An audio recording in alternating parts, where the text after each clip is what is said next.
నమస్కారం ఈటీవీ భారత్ కు స్వాగతం. మీరు చూస్తున్నారు న్యూస్ టైం. ఉత్తరాంధ్రలో పర్యటించిన చంద్రబాబు వైఎస్ఆర్సీపీ పాలనలో రాష్ట్రం అన్ని రంగాల్లో నష్టపోయిందని ధ్వజం. సంపద సృష్టించడం తెలిసిన పార్టీ తెలుగుదేశం అని వ్యాఖ్య.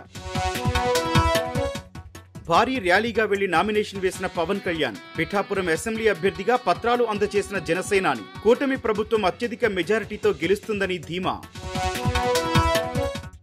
ఎన్నికల అఫిడవిట్లో ఆస్తుల వివరాలు వెల్లడించిన సీఎం జగన్ పేరున ఉన్న 549 కోట్ల రూపాయల ఆస్తులు 5 ఏళ్లలో 176 కోట్లు పెరిగినట్లు వెల్లడి. ఢిల్లీ మద్యం కేసులో కవిత జ్యుడిషియల్ కస్టడీ పొడిగింపు. మే 7 వరకు జ్యుడిషియల్ కస్టడీ పెంచిన రౌస్ అవెన్యూ కోర్టు. బెయిల్ పిటిషన్పై విచారణ వాయిదా వేసిన న్యాయస్థానం. తెలంగాణలో కేంద్ర మంత్రి అమిత్ షా పర్యటన షెడ్యూల్ విడుదల. ఈ నెల 25న సిద్దిపేట సభలో పాల్గొననున్న కేంద్ర హోంమంత్రి. సమావేశం ముగిసిన తర్వాత భువనేశ్వర్ వెళ్లనున్నట్లు తెలిపిన బీజేపీ. హైదరాబాద్ లో తెల్లవారుజామున ఘోర ప్రమాదం. యూసుఫ్గూడ నాని కార్స్ లో అగ్ని ప్రమాదం. 16 కార్లు దగ్ధం. మంటలను అదుపులోకి తెచ్చిన అగ్నిమాపక సిబ్బంది.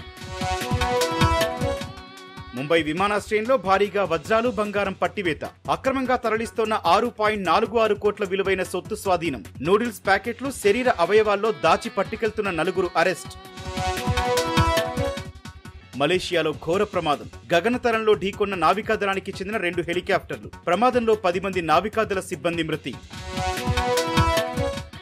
జై హనుమాన్ సినిమా నుంచి big update. IMAX 3D format లో రిలీజ్ చేయనున్నట్లు ప్రశాంత్ వర్మ ట్వీట్. హనుమాన్ జయంతి సందర్భంగా పోస్టర్ విడుదల.